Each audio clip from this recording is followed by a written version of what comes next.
میڈسٹینڈ اپنی بیماری کو سمجھیے۔ خواتین و حضرات، پروفیسر عزیز الرحمان آپ کا معالج، آپ کا خیر خواہ۔ لاسٹ ویڈیو میں ہم نے بات کی تھی کہ ٹائیفائڈ کی تشخیص کیسے کی جاتی ہے، تو آج ہم بات کریں گے کہ اس کا علاج کیسے کیا جاتا ہے۔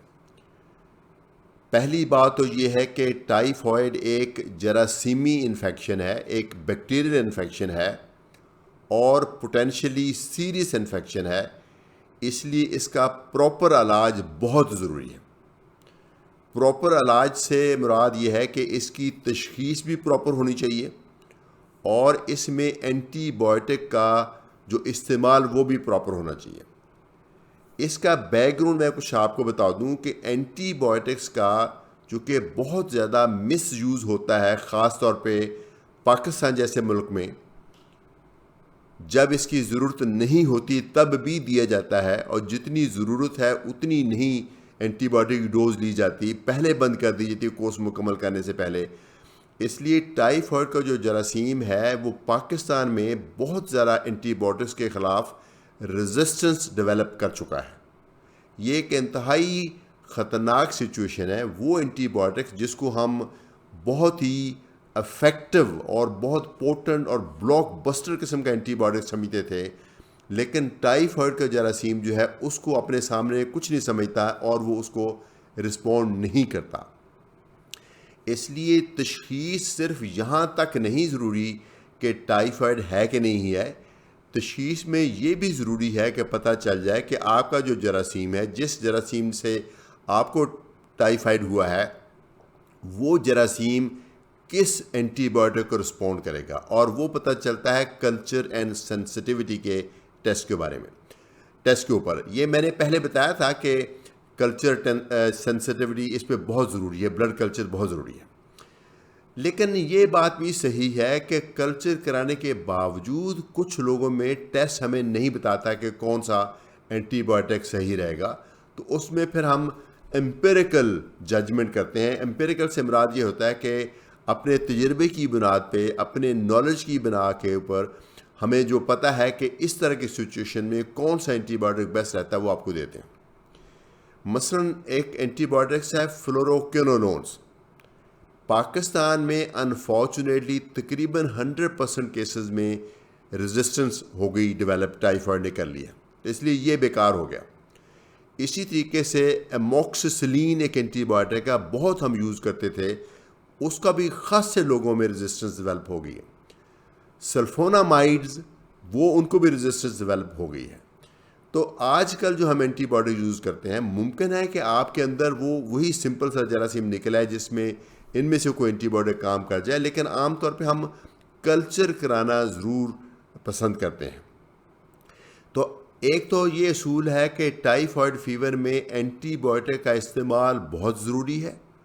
دوسری بات یہ ہے کہ کلچر بھیجنے کے بعد فوراً اینٹی بائیوٹک سٹارٹ ہونا چاہیے۔ تیسری بات یہ ہے کہ اینٹی بائیوٹک فل ڈوز میں ملنا چاہیے۔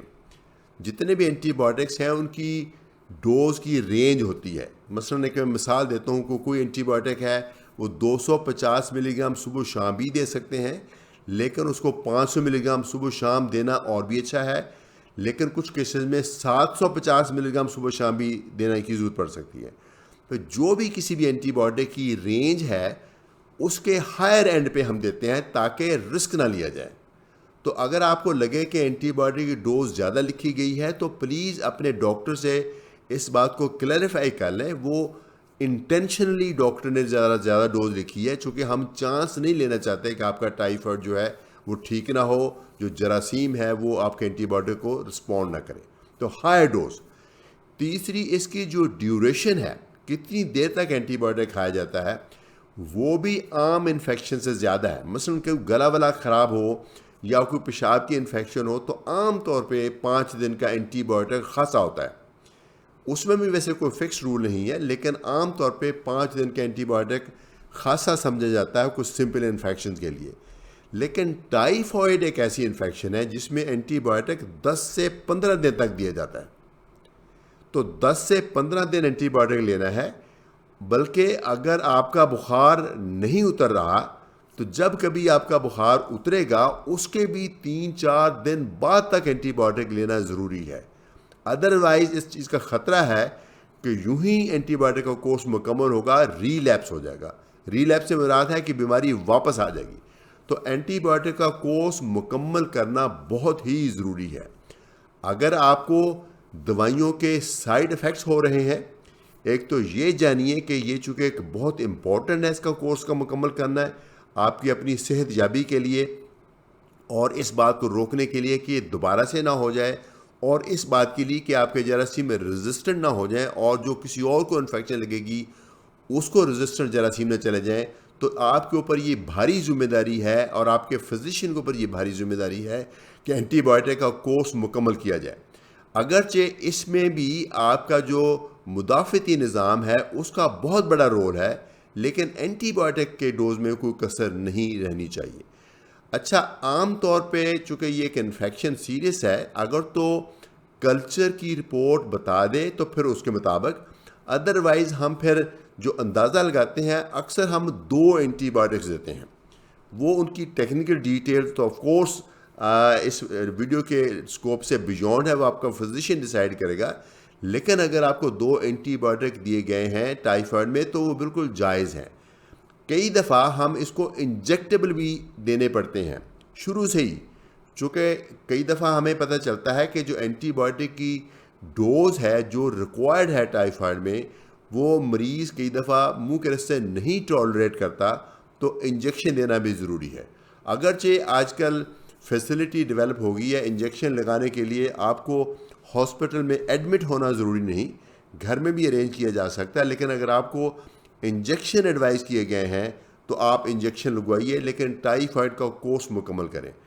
ایسا بھی ممکن ہے کہ انجیکشن سے سٹارٹ کیا جائے، بیچ میں جب آپ کی کنڈیشن کنٹرول میں آ جائے تو آپ کا جو فزیشین ہے وہ اینٹی بایوٹک کو انجیکشن سے گولیوں پہ یا کیپسول پہ لے آئے. وہ فزیشین کی ڈسکریشن ہوگی اور آپ کی کے ساتھ وہ مل کے مشورہ ہوگا. لیکن یہ بات بہت ضروری ہے کہ کورس مکمل کرنا ضروری ہے.